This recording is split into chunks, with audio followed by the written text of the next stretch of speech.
Well, it's still several years away from hitting store shelves, but excitement is building in Pullman for WSU's next colorful apple variety. This is called Sunflare. Think of it as a tart, crunchy, juicy cross of Honeycrisp and Pink Lady.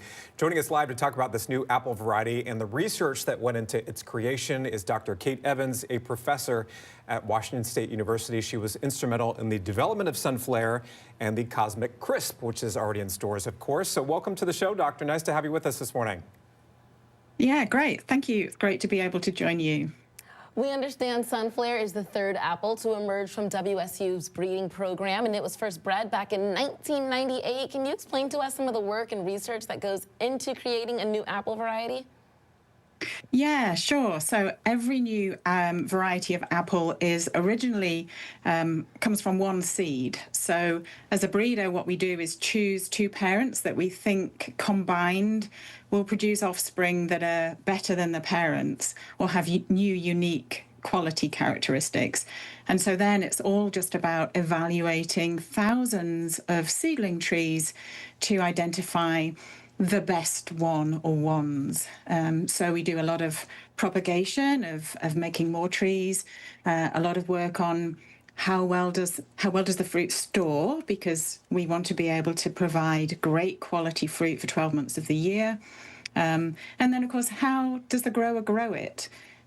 We work a lot on providing recommendations to the grower in terms of just really the optimum way to produce that great quality fruit. Doctor, you talked about the uniqueness of Sunflare. So what sets this one apart from others, would you say?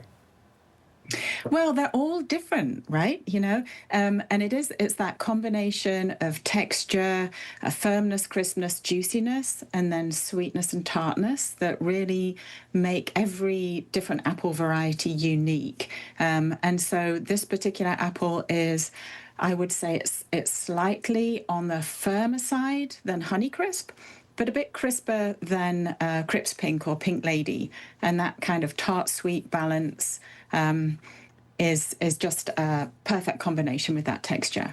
Sounds delicious. So we're showing some video right now from a preview sampling event that was held on campus last week. What sort of feedback did your team get about these new apples? Oh, great feedback. People are so excited by a new apple variety, and that first opportunity to taste is always just really exciting. So, yeah, great feedback. People loved it. And we mentioned in the introduction that these new apples won't be available publicly or commercially in stores until 2029. So what goes into that process? Why does it take so long to hit stores? Well, you have to grow a tree, right? Trees aren't fast. We do all of this work. We work out the recommendations about how to grow it, but then we have to get growers on board to grow it and plant new orchards. It's not a cheap deal. It's expensive for a grower to invest in a new orchard. And then, like I said, you have to wait for that tree to grow and to produce enough woody structure to hold the fruit. So we're looking towards 2029, 2030, really, before we get much in the way of a commercial crop. That makes a lot of sense. The trees just don't grow overnight. That's right. So we mentioned you played a critical role in the development of the Cosmic Crisp apple, which is widely available in stores and, of course, a favorite. How does it feel to be a part of this process, creating a new apple in general?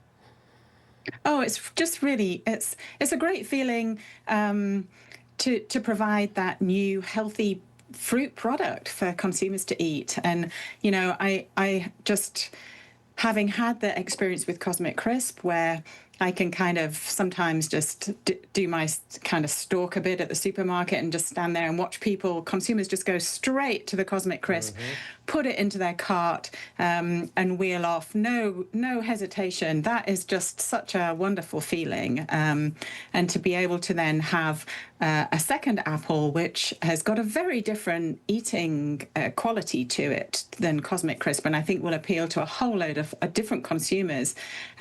Yeah, it's really exciting. Those Cosmic Crisps are the only bag that I go towards at Costco to pick up. So thank you for your work on that.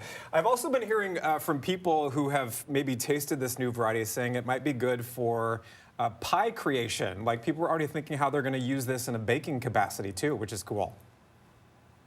Yeah, we don't typically do a lot of research on that. We let the consumers do that because people have got their own really unique recipes and they want to experiment. Yeah, the consumers will do as they please. That's right. Can't wait to try it. 2029. Dr. Evans, thank you so much. Yeah, thank you. It's fascinating, isn't it? It is fascinating. Yeah. Yeah. I want to talk to some of the students who were able to taste it. I know. What did you Yeah, think? hear their feedback, Kind of yeah. a cross between a Pink Lady and Honeycrisp. Looking Nice. forward to that. Yum.